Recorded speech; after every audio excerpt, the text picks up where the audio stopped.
So Windows 95 just turned 30 years old, and to mark the occasion, I'm going to create a Windows 95 VM using 86 box. Okay, so it's not just to celebrate 30 years of Windows 95. I do actually have a practical reason for doing this. The first reason being, I really love Windows 95. It takes me back to my childhood, and it's hard to believe it's been 30 years since its release. It actually makes me feel old since I remember this software's release and the start me up ads for it.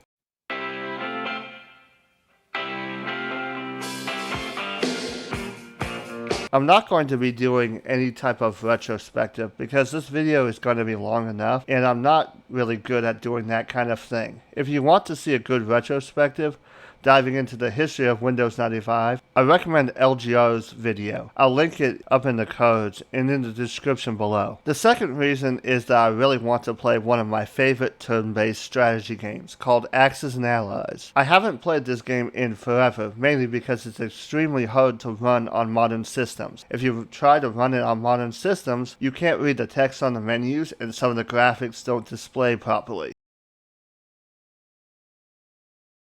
I know this is a direct draw issue and could be solved with a wrapper, but that still doesn't solve the other issue. The game is extremely speed sensitive. Here it is running in a VirtualBox VM on a 2.3 GHz CPU. The game runs entirely too fast. The flag animations are way too fast and its scroll speed makes it unplayable. So I'm going to create this 86 box VM for my own nostalgia and to create an environment that Axis and Allies can run in. So let's just dive into it. So here we are on my little front end for 86 box, where I manage all my VMs for this particular platform. Of course, there's only one VM here right now, but we're just going to go ahead and create a new VM by going right here to File, New VM. I'm just going to call this Windows 95. That's all I really need to do. And then I'm just going to press configure this VM after I click add. Now it's going to bring up another dialog box. And here's where we configure it. Okay, for the machine type, I'm just going to go to select socket 7 dual voltage. And for the machine type, I will go with the ASUS board, this ASUS board, the PIP65 UPS board, this one. As far as motherboards and motherboard firmwares, I find that the ASUS boards are the easiest to work with, especially with an 86 box. I'm familiar with them. I like the ASUS firmware, so I'm going to go ahead and choose that. And for the CPU, I'm going to do an AMD K6 here, clocked at 166 right here. That's all I need. I'm just going to leave it like that. Leave that right there. For memory, I'm just going to do 32 megabytes of memory. That's about all I think I'll ever need. It's plenty to run Windows 95. And that's about all I need to do right here. We're going to go down to display next. And this is where we select our video code. And for my video code, I'm going to go ahead and click here, go all the way down to PCI right here. And I am looking for a very specific one, this one, the S3 Trio 64, the Phoenix variety. I like that, and I'm just going to hit configure and make sure it's on 4 megabytes. That's all I need. This is just a 2D code. And the game I mentioned earlier, Axis and Allies, will run off of this 2D code. It's a software rendering game. But of course I want to do other things with this. So I'm going to go ahead and check this Voodoo 102 graphics configure. And I'm going to go ahead and select 3DFX Voodoo 2. And then the texture memory size, I'm going to do 4 megabytes there to make it a 6 megabyte code. I could make it an 8 megabyte. But that can cause some issues. I will just keep it at 6 for right now. Render threads 4. And that's really all I need to do, I think. So I'm just going to press OK right here. And that's all set up. Now, the S3 Trio will have drivers in Windows 95. But the Voodoo 2 will not. You're going to have to get that driver if you set one of these up yourself. I've already got the drivers. You can get them from Phil's Computer Lab. It's the most up-to-date drivers there. Just go there to download those drivers. All right, for input devices, I'm just going to go standard PS2 mouse and then a wheel mouse. That's what I do there. Now, for the sound here, I had several options. I could have done something like a Sound Blaster 16 or Vibra 16. There are tons, but I have chosen the ESS audio drive. Mainly because I had an ESS audio drive. I think it might have been an 1868 instead of a 1688. But I liked the audio drive when it was in like my Windows 95 or 98 PC. It was one of those. It produces good Sound Blaster compatible sound, and it does MIDI pretty good. I really want to try it here in 86 bucks because I've never tried it. So that's why I want to try it here in this emulator. Hopefully it's good. If it's not, well, I'll swap it out later. But we're going to go with the ESS audio drive ES1688. We're just going to skip over network because I don't plan a network, and ports. I usually just disable the parallel port. I'm not going to use it. The storage controllers, I just hit internal controllers here. That's all I really need. Hard disk. I'm going to create a new disk, and I'm just going to call the file HDD, and that's all I really need to enter there. And I'm just going to go right here to custom, right here. And the size, I'm just going to enter in that. That is a 20 gigabyte drive right there. Now, I know I probably will never fill that up here, but I kind of just want to create a 20 gigabyte drive just so I have space to play. 20 gigabytes is plenty for that. And then I'm going to press OK to create it. It's going to remind me to partition and format the drive. That's not a problem. Oh wait, I forgot something. I want to emulate something from 97, so I want 5400. You can change that at any time, but I'm just going to keep at 5400 RPMs. Now here's where you set up your virtual floppy drives. I'm going to remove the 5.5 inch. I'm going to change this one to 3.5 inch, 1.44 meg floppy drive. And next, we go down here to the CD-ROM drive, and I just hit this ATAPI drives, and then I just up it to say a 48x. 46x or whatever, and just keep it on 86 box CD-ROM. That's all you need to do. And then we can skip over the rest of this because I don't need it, and press OK to create the virtual machine. And that's it for that step. Now we can just go ahead and launch into the VM right here. And I'm going to go ahead and do it in full screen. There's the Phoenix S3 Trio BIOS. And now it's going to ask me, it's going to say CMOS. Remember, this is emulating real hardware, so you have to treat it like real hardware. So I'm just going to go ahead and enter into the BIOS here. And first, it's going to be auto right there. And that drive A is correct. So that's all I need to do there. Now we're going to go BIOS right here, and we're going to go ahead and change this by pressing page up until I see that A, CD-ROM, and then C. That's where I need to, and that's all I really need to do in this BIOS. And we're just going to go ahead and hit save and exit setup, and I'm going to press Y and save it.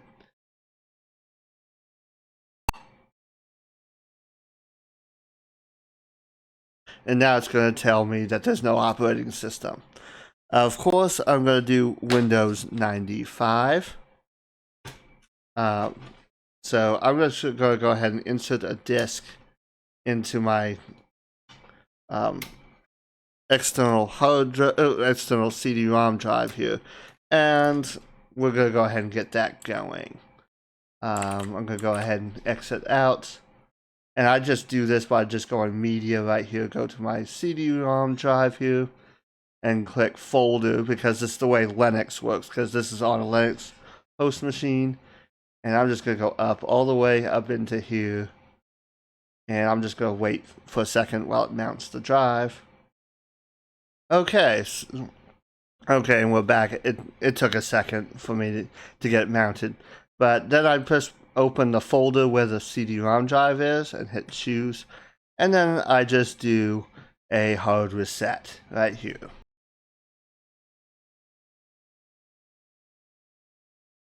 Alright, I'm gonna figure this out in just a second. And be right back. Okay, so I'm back. I've decided not to boot it from the physical drive, but what I did was mount an image of this right here by just mounting this image right here, and now it should boot. And now it should boot. So let's try and boot it now. And from here, I'm just gonna go ahead and press enter. And I'm going to go ahead and configure unallocated disk space, enable large disk support, and there we go, it's going to reboot. Now it's just going to format the drive. And this is going to take a while, so I'm going to cut off the recording and come back. Okay, so now I'm done with the format. I can continue, but I hardly ever continue from the disk. I'm going to go ahead and press escape and reboot the system.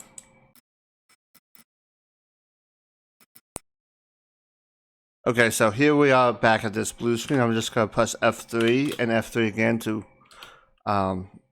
quit out. And basically what I'm going to do is go to the main right here and do an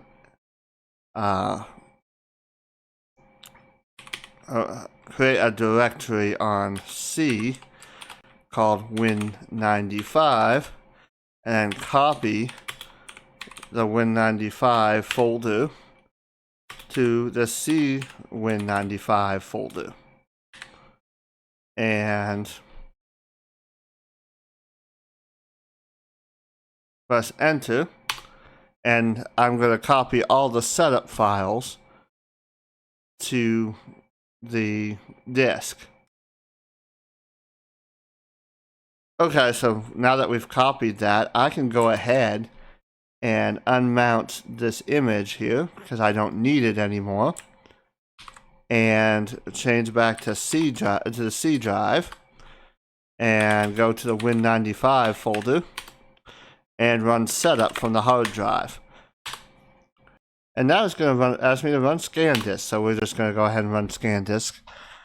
I always set up Windows 95 and 98 this way by copying all the setup files to the hard disk and running the install from the hard disk, because it makes life a lot easier in the long run to just have all those setup files on the hard disk.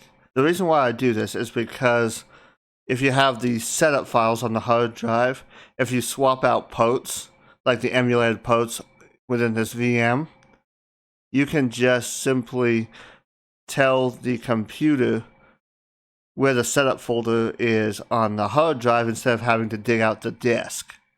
Also, if you install it from the hard drive, like I'm doing now, it'll put it in the registry where these setup files are, and it'll look there without any input from you. It makes life a lot easier. So this is the way I typically do it.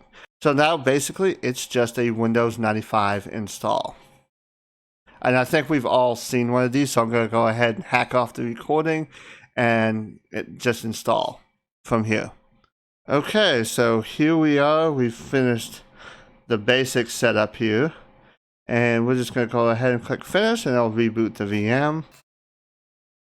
And now it's going to boot, getting ready to run Windows 95 for the first time.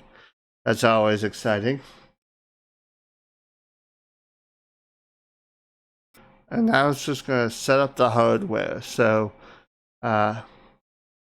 this is going to take a little bit of time. And see, now I see it says copying files from Windows 95. And notice it's not even asking me for any input of where those files are because it already knows. And it just takes them right off the hard drive from that Win95 folder. And that's it. Alright, so I'm just going to let it do its thing. Alright, so I'm in Central right here. Apply, okay, there we go. No printer. And now it's finished configuring my system. And now we reboot.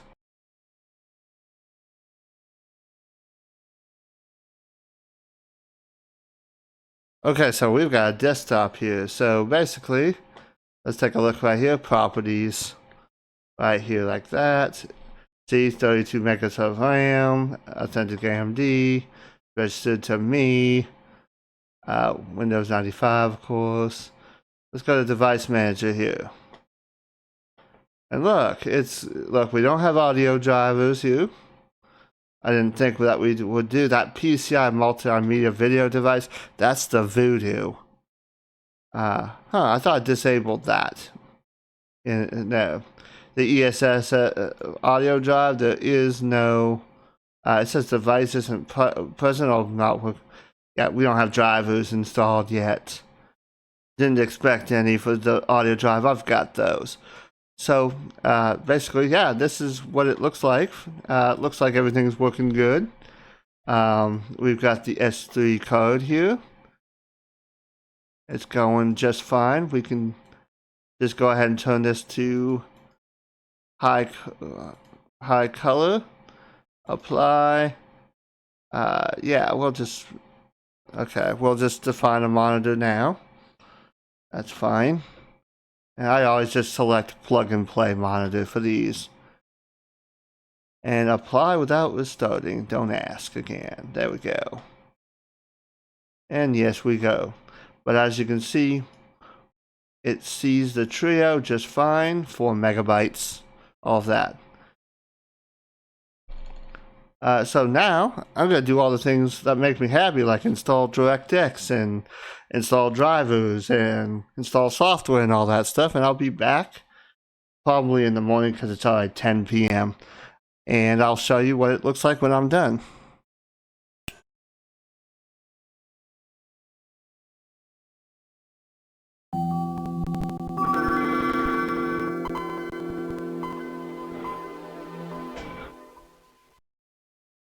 Okay, so it is the next day, and as you can see, I've got everything configured. I installed a bunch of software like the Plus Pack, WinZip, stuff that makes Windows 95 a really enjoyable and better experience in my book. I updated things like Windows Media Player to Windows Media Player 5. I got the audio code working. I had to actually switch out the audio code from the plug and play version to the standard AudioDrive 1688. No big deal. I got it running right here. No big deal. I've got it running. It obviously works. I also went and got the Voodoo code running right here, as you can see right here. So the Voodoo 2 is running as it should. So enough of me yammering about this. Let's get to some games. I've got the Axis and Allies set up right here. I've got the CD already mounted, so it should run.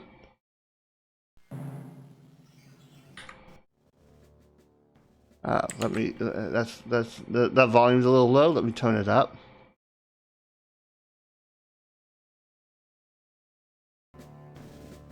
There we go. And this is looking as it should. I'll just leave everything like that. I'm just running this. Okay, here we go. I can already see that the flag was waving at the proper speed. Let's see here. Alright, bye. Alright. Yeah, this is running at the proper speed. Okay, so let's just attack the Germans here. Right here. Oh, no, I don't. Right here.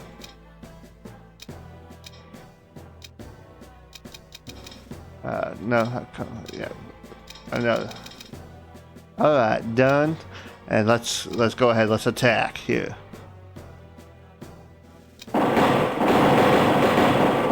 There we go.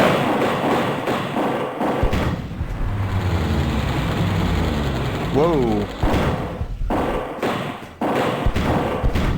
That didn't work. Okay, so there we go. Let's try this again. Oh, there's a little bit of a slowdown, but that's okay. There's 2 hits. Whoa.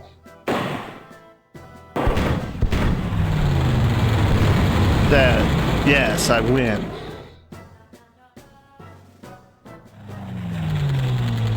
Alright. Alright. Die, you fascist pigs, die! Alright. So now that we know that Axis and Allies works, that's just a software rendering game. No hardware acceleration is being run there. Let's check out the hardware acceleration on this particular VM. Specifically the 3DFX hardware acceleration, because of course it's a Voodoo code. Yeah, I found something strange when I go ahead and bring up like Need for Speed here for 3DFX. Let's go ahead, let's get that started up. Of course, there's that awesome logo. And we'll just skip that. But take a look at the menu here. You see all this particular distortion and stuff like that. Yeah, that's kind of weird. But let's just say we go into like the locations here to like the proving grounds. Here we go. And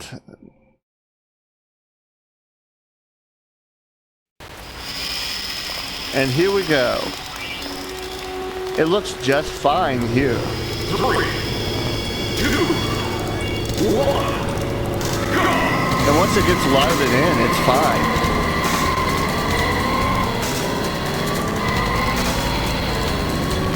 The music sounds off, but as you can see, it runs fine there. But let's go to another track here, and you'll see what I'm looking at when I go to this track right here. Let's go to Last Resort.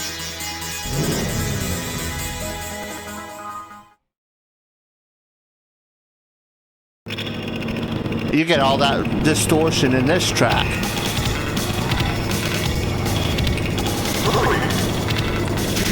Yeah, this is just weird. And yeah, it's running a little slower here too. But yeah, it's just got those glitches. Now this is kind of strange because any other game I run in 3DFX mode, let's just say Turok here, this is the 3DFX version. Let's go ahead, let's get Turok going. There's that awesome logo again.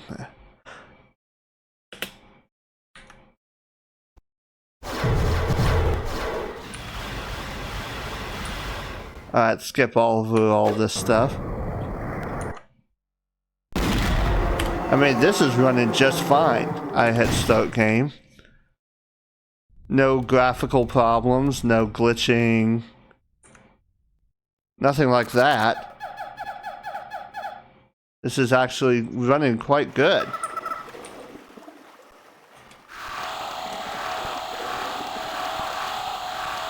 I mean, there's a little bit of a lag, but I think that has to do with the emulated processor speed, because this technically doesn't meet the minimum requirement. But it runs just fine.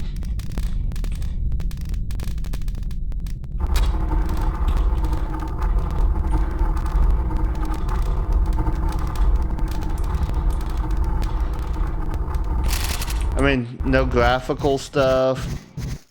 No graphical stuff. Just a couple little stutterings here and there because of the CPU. That's it. This is running just fine. Also, another game for 3DFX that I have here is Tomb Raider right here. Let's go ahead, let's get it started up.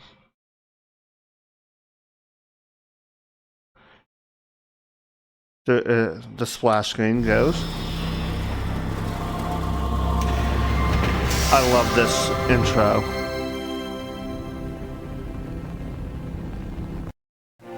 Alright, let's just skip over this. And let's just get into a game right here. Skip over that, even though I do like the story. But I mean, this is looking as it should too, and this is running in DOS, because of course it's a DOS game. Tomb Raider works just fine. I mean, it's no slowdown. As a matter of fact, this is running great.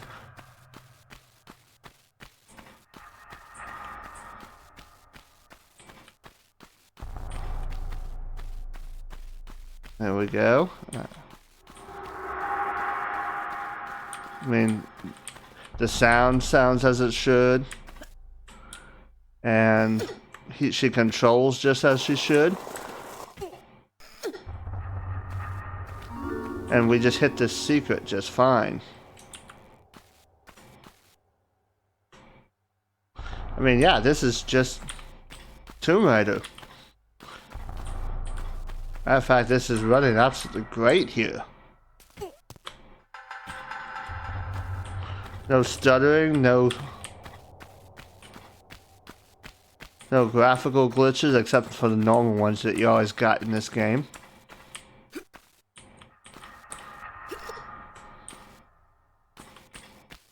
I mean,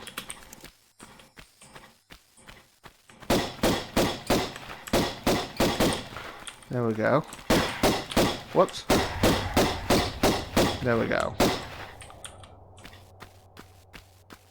Yeah, this is just running as it should. I mean,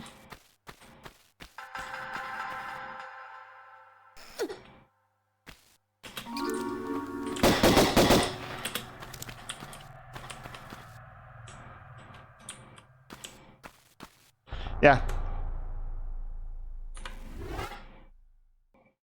So glide acceleration works fine, except for Need for Speed 2 SC. So that just tells me it's the game and not the emulator. So that pretty much covers glide mode and acceleration. But what about direct 3D? Well, let's try kart precision racing right here.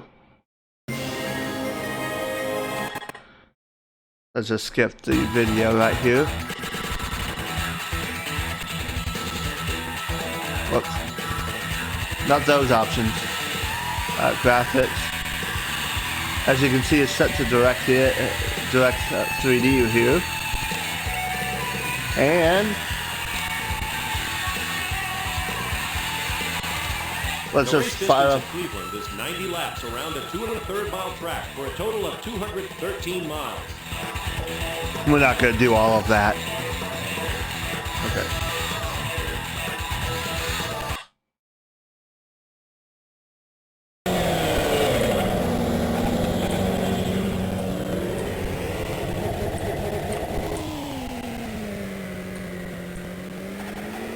And this is working, and this seems to be running just fine.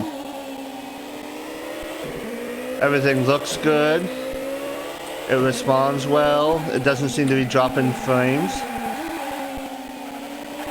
Oh, I screwed up there. Come on.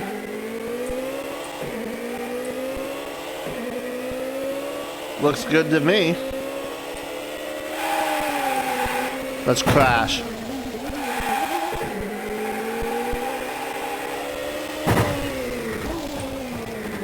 There we go. I mean, that works just fine. So now that we've covered all the Windows side of things, and pretty much everything works except for a couple little hit or miss things here and there, which I'm quite happy with, now we can go into the DOS side of things. And this is where things get a little sketchy here. I've got a couple installed, like, say, Duke 3D. Now this doesn't run very well, so I'm not going to try to play it. But let's go to setup here. This is where I come in. This is where we've run into some issues here. Is the sound. As you can see, the Sound Blaster works just fine. But the music, that's the Sound Blaster music. But as soon as I change that to General MIDI on 330, it doesn't say that it's not available. It just won't play. Some people might say, well, it might not be on the code. It is present on the code because I go here to Device Manager right here, to the AudioDrive, and to Resources. It's right here, 330, 331. That would be General MIDI. And if I go into, say, the audio rack here and try to play MIDI music like Canyon,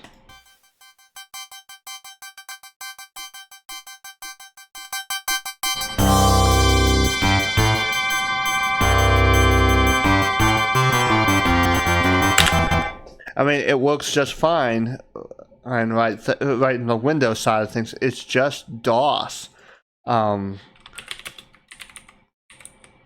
But as far as like Sound Blaster sound and stuff like that, let's try a game that I know works.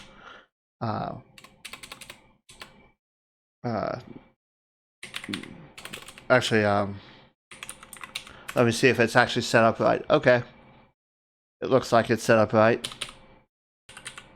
Okay, and let's go ahead and hit Run Do.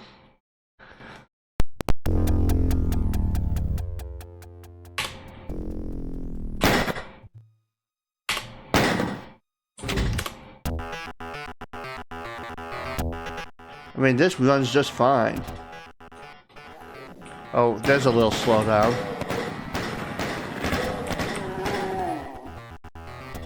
Okay, maybe that. Let's there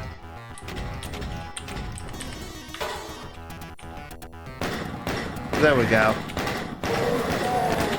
But I mean, this is running just fine. I don't know why it was lagging. Maybe it's the fact that it's capturing or something.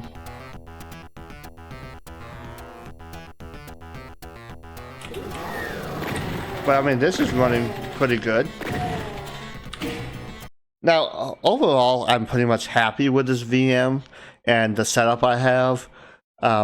It works great for Windows stuff and DOS. It's hit or miss, especially with MIDI not being present, at least the DOS MIDI not working. But I can live with that because I don't really plan on doing much DOS gaming here. I designed this VM to be for Windows stuff. So overall, I'm happy with this particular setup. So that's pretty much all I have. I know this has kind of been an unorganized type video, at least the last part of it. But thank you for watching, and I'll see you in the next video.